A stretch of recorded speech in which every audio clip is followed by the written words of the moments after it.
Não diga para as pessoas o que você sabe. Sim. Mantenha-as pobre.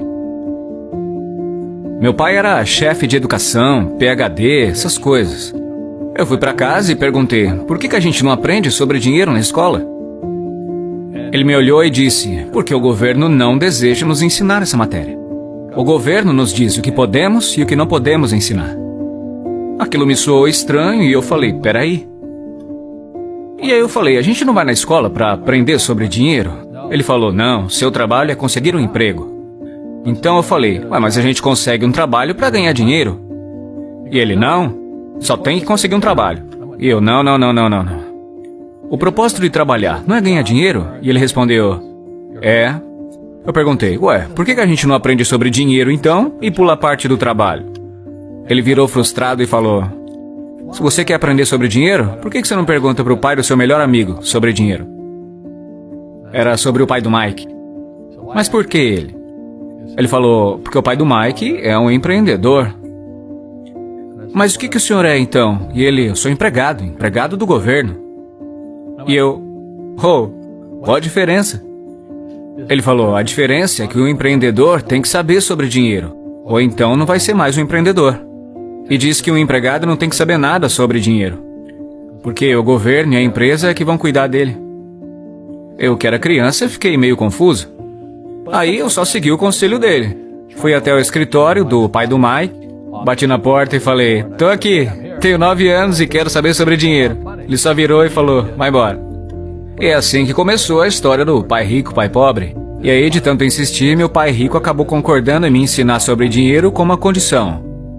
A condição é que ele nunca me pagaria. Porque no momento em que ele me pagasse, eu ia pensar como empregado. E essa é a armadilha. Empreendedores trabalham para ser livres.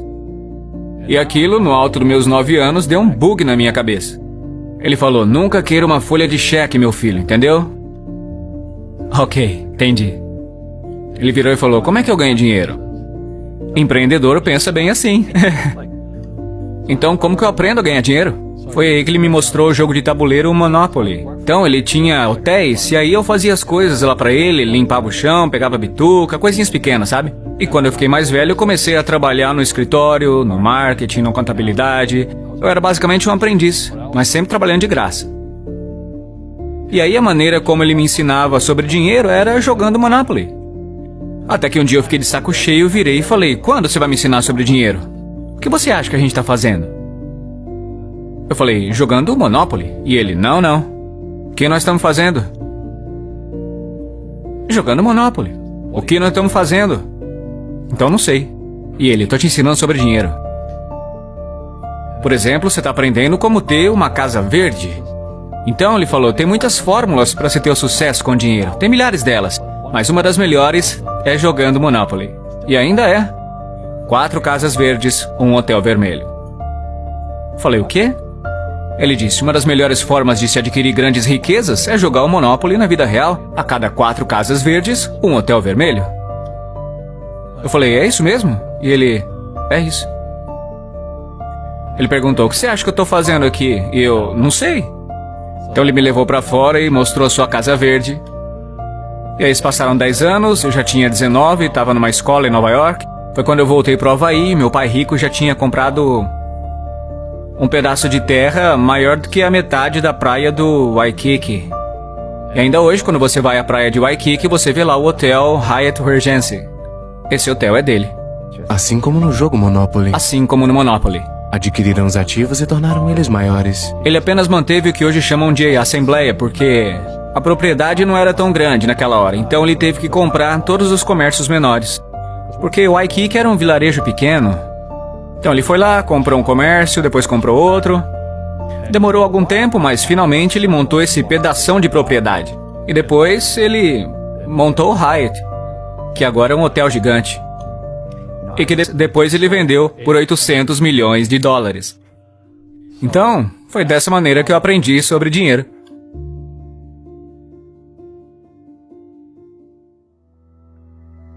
Eu tive alguns problemas financeiros. Teve gente que me apunhalou pelas costas. Mas isso foi bom, porque me fez crescer. É o espírito da coisa. Sim. As pessoas que têm medo de errar, como ensinam na escola, não crescem nunca. Porque no mundo espiritual que existe o bem e o mal, o certo e o errado, o alto e o baixo.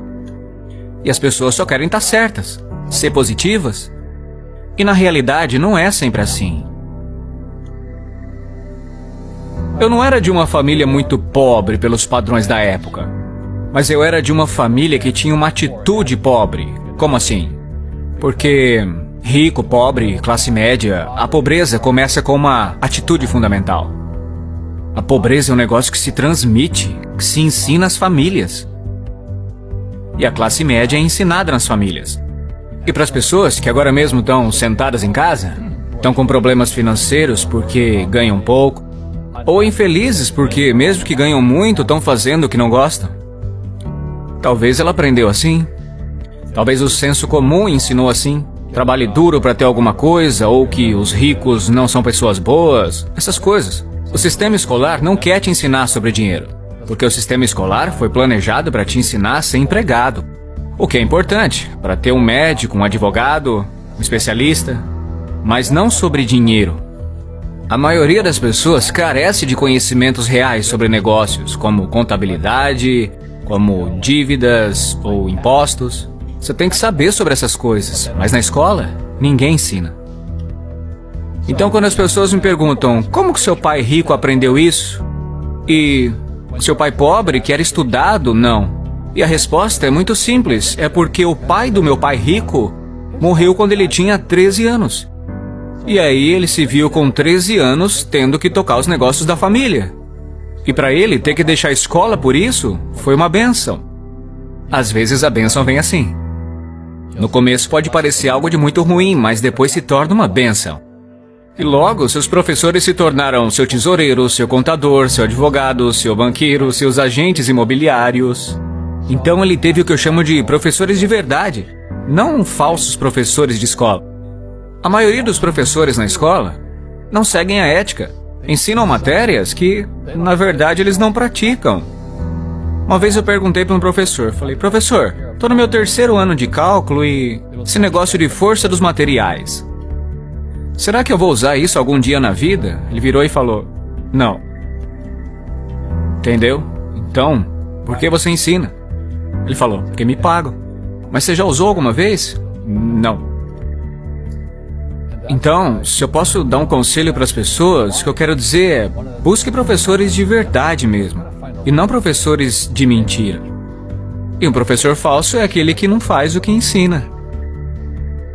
E um professor de verdade faz o que ensina todo dia. Meus contadores, meus advogados estão fazendo isso todo dia. É assim que eu aprendo, com eles resolvendo os problemas dos meus negócios. Então, eu tenho contadores, advogados, banqueiros, as pessoas todas na minha descagem rápida, porque eu estou resolvendo meus problemas com a minha equipe.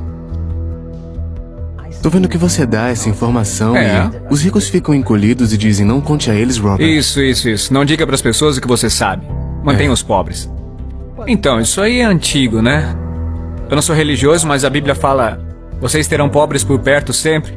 Porque tá aqui, ó. Não é? Essa mentalidade do medo... Estão em suas palavras, e as suas palavras se tornam realidade. Ok, eu não sou muito religioso, mas... quando a pessoa fala não posso, não consigo, ela se afunda. Se torna aquilo que disse. Meu pai formado falava, você acha que dinheiro dá em árvore? Não dá pra comprar isso. E meu pai rico dizia, é por isso que ele é pobre. Um pobre diz, como é que eu vou comprar isso? Nunca vou poder pagar. Porque no fundo isso é um escape. Isso é um escape, entendeu? É mais fácil falar assim. E o seu pai rico dizia o quê? Em vez de não tenho dinheiro pra isso. Como eu posso pagar? Como eu posso fazer? O que é necessário fazer para chegar lá? Ele dizia, uma pergunta abre a mente e uma afirmação fecha a mente. Veja, quando você diz não posso pagar por isso, sua mente fecha. E acaba acontecendo o que você disse. Rugby e futebol, os dois têm equipe, mas com regras diferentes. Outras pessoas são golfistas, jogam sozinhas. Cada um joga de um jeito. E no jogo financeiro, eu sigo as regras dos negócios de imóveis. Então, o que eu digo para os jovens é, encontre o seu jogo.